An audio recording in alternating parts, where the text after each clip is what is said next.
Okay, so imagine it is mid-December. Inflation is running at 3% after Trump's tariffs pushed it up from 2.3% in April. The job market is weakening.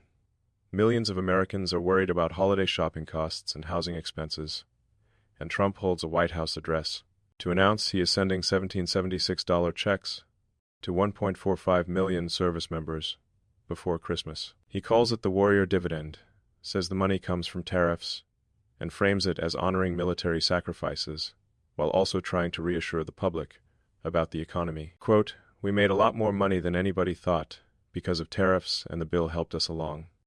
The checks are already on the way, should hit accounts by December 25th. And while that sounds generous and patriotic on the surface, when you look at the details, the timing, the eligibility restrictions, and the political context with midterm elections coming in 2026, this starts to look less like pure gratitude for troops and more like strategic vote buying using tariff revenue that is ultimately coming from American consumers through higher prices.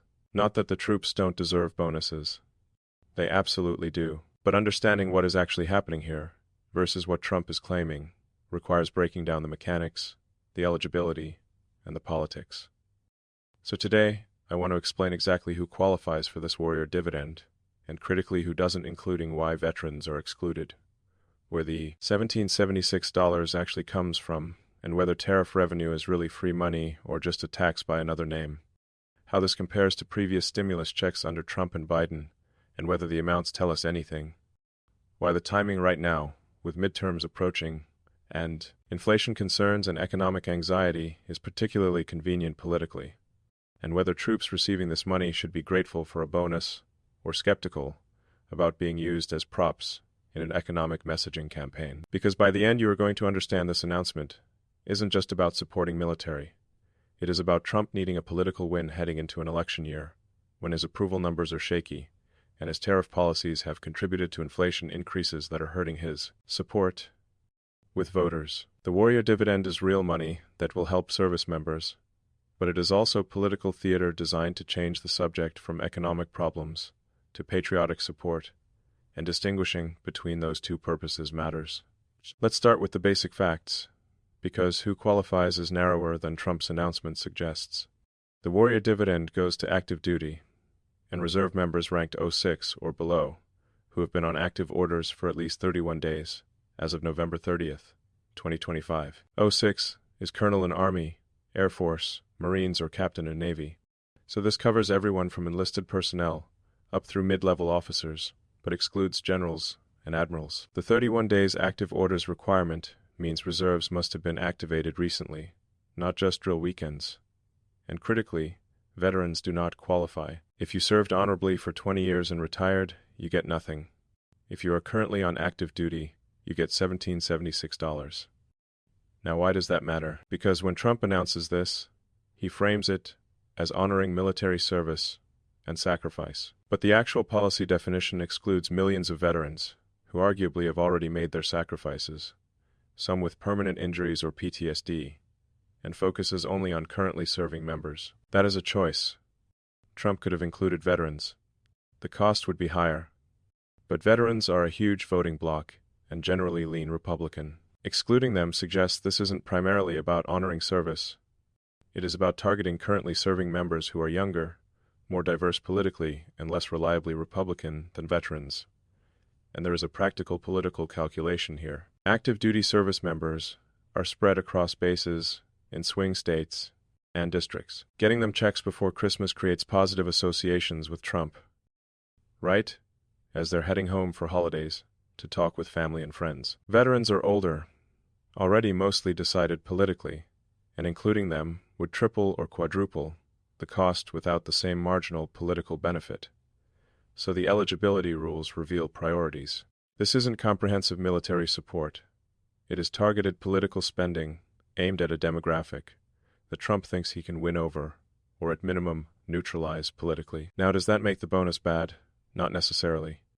Active duty members do deserve financial support, and $1,776 is meaningful, especially for lower enlisted ranks. But pretending this is just about gratitude, rather than politics, is naive. And the veterans' exclusion is particularly notable because Trump frequently wraps himself in military imagery and claims to support veterans.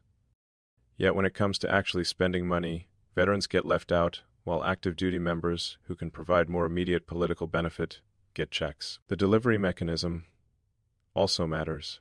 Direct deposit by December 25th means this arrives right when people are most financially stressed from holiday spending, maximizing the positive feeling and association with Trump. If this was really just about supporting troops, it could arrive in January when budgets are easier. But politically, Christmas timing is perfect.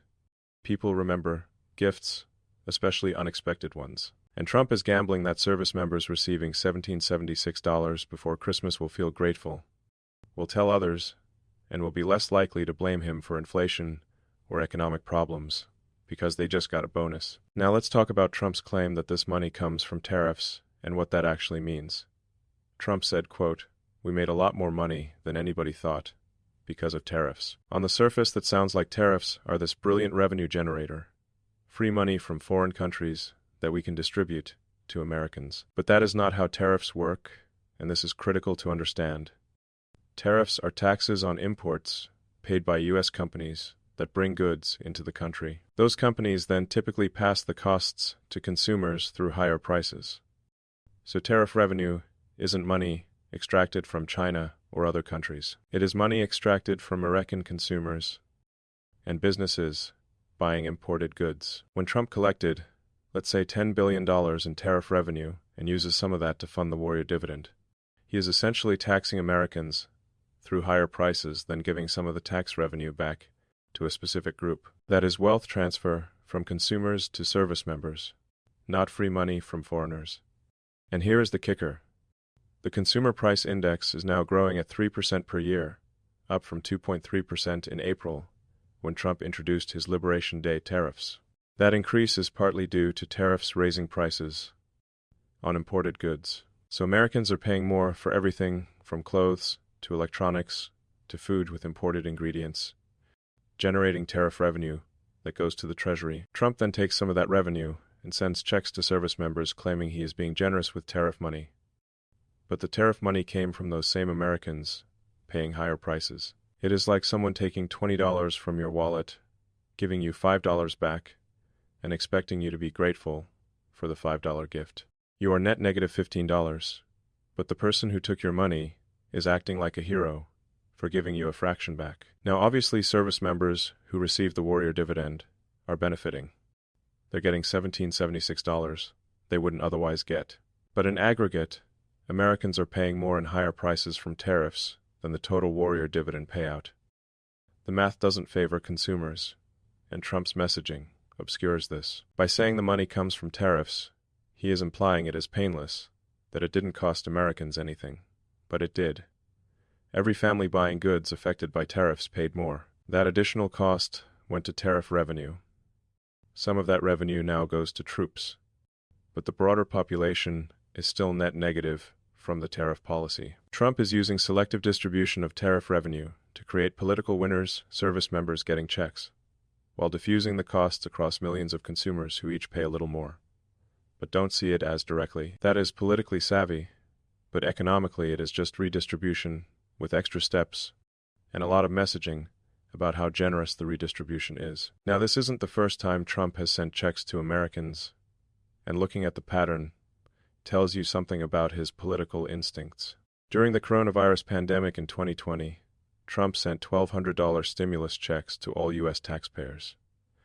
That was April, right before his re-election campaign was heating up. He made sure his signature appeared on the checks, even though legally Treasury Secretary signs them. Then $600 checks went out in December 2020, right before the Georgia runoff elections that determined Senate control. Under Biden, an additional $2,000 check was sent in 2021. Each time these checks went out, the party sending them got political credit. Trump understood this and made sure his name was literally on the checks in 2020. Now he is doing a military-focused version with the warrior dividend. The amount $1,776 is clearly symbolic. References American independence. Sounds patriotic. But it is also a smaller total expenditure than blanket checks to all taxpayers, because it only goes to 1.45 million service members versus 150 million, plus taxpayers, who got COVID checks. So Trump gets patriotic symbolism and military support at a fraction of the cost. And the timing is everything. Midterm elections are in November 2026, less than a year away. Trump's party typically loses seats in midterms. That is historical pattern. His approval ratings are mixed. Inflation is up. There is economic anxiety. He needs to change the narrative and create positive associations. Announcing the warrior dividend in December 2025 means service members get money right before Christmas, feel good about Trump heading into New Year, and carry that positive association through to midterm voting season. If he announced this in, say, June 2026, the effect would be more immediate to the election, but also the warm feeling would peak in summer, not during holidays when emotions are heightened. December timing maximizes emotional impact while giving enough runway to the midterms that the memory is still fresh, but not so close that it looks desperately transactional. Compare that to if he'd sent checks to all taxpayers. That would cost vastly more, maybe $150 billion versus maybe $2.5 billion for service members. And it would invite immediate scrutiny about inflation impacts and whether the government can afford it. By targeting only military, Trump gets to look generous and patriotic while keeping costs manageable and making it politically difficult to criticize, because who wants to oppose giving money to troops? It is a narrow targeted use of funds for maximum political benefit per dollar spent. Whether that is cynical calculation or smart governance depends on your perspective. But it is definitely calculated. This didn't happen randomly in December. This happened now because it serves Trump's political needs heading into a challenging midterm election. So what does the warrior dividend tell us about how Trump thinks and governs? First, he understands symbolic gestures and their political value. 1776 is a brilliant number choice. It references independence, sounds patriotic, implies connection to American founding. It is not a random amount like 1700 or 1800. It is specifically chosen to signal values in history. That attention to symbolism is classic Trump. The amount matters less than what it represents. Second, he is willing to use government resources for political purposes in ways that blur lines between governing and campaigning. Sending checks to service members before Christmas with your name attached during an election cycle. That is using taxpayer money to generate political support. It is legal. Previous administrations have done versions of it, but Trump does it more explicitly and more frequently. He sees government spending as a tool for building political capital, not just as policy implementation. Third, he is very good at targeting. Veterans excluded, active duty included. That is not random. That is calculating where you get maximum political return on investment. Active duty members are younger, more politically fluid, and concentrated in strategic locations. Veterans are older, more decided, and dispersed. So you target active duty. It is ruthlessly efficient from a political standpoint, even if it is less generous from a comprehensive military support standpoint. Fourth, he uses economic complexity to his advantage. Tariffs are unpopular when understood as taxes on consumers, but he reframes them as money from foreign countries that funds benefits for Americans. Most people don't follow the economic mechanics closely enough to realize they're paying for their own bonuses through higher prices. Trump exploits that gap between technical reality and public perception. And fifth, he is always thinking about narrative. The announcement came with charts showing economic improvement, attempts to blame Biden for inflation, framing of himself as supporting troops and growing economy. The warrior dividend isn't just a bonus. It is a narrative device that lets him talk about economic success, military support, tariff effectiveness, all while handing out money that generates good feelings. Now, should service members be grateful for $1,776? Absolutely. It is real money that helps with bills and holiday expenses. But should they also understand they're being used as props in a political messaging campaign? Also, yes, Trump isn't sending these checks because he suddenly decided in December that troops deserve bonuses. He is sending them because midterms are coming. His political position is weaker than he'd like, and targeted spending to generate positive associations is smart politics. The money is real, but the motivation is electoral. And for the rest of us paying higher prices from tariffs while watching Trump claim he is funding bonuses from tariff revenue, we should understand we're paying for those bonuses through our own consumption. This isn't free money. It is redistribution marketed as generosity.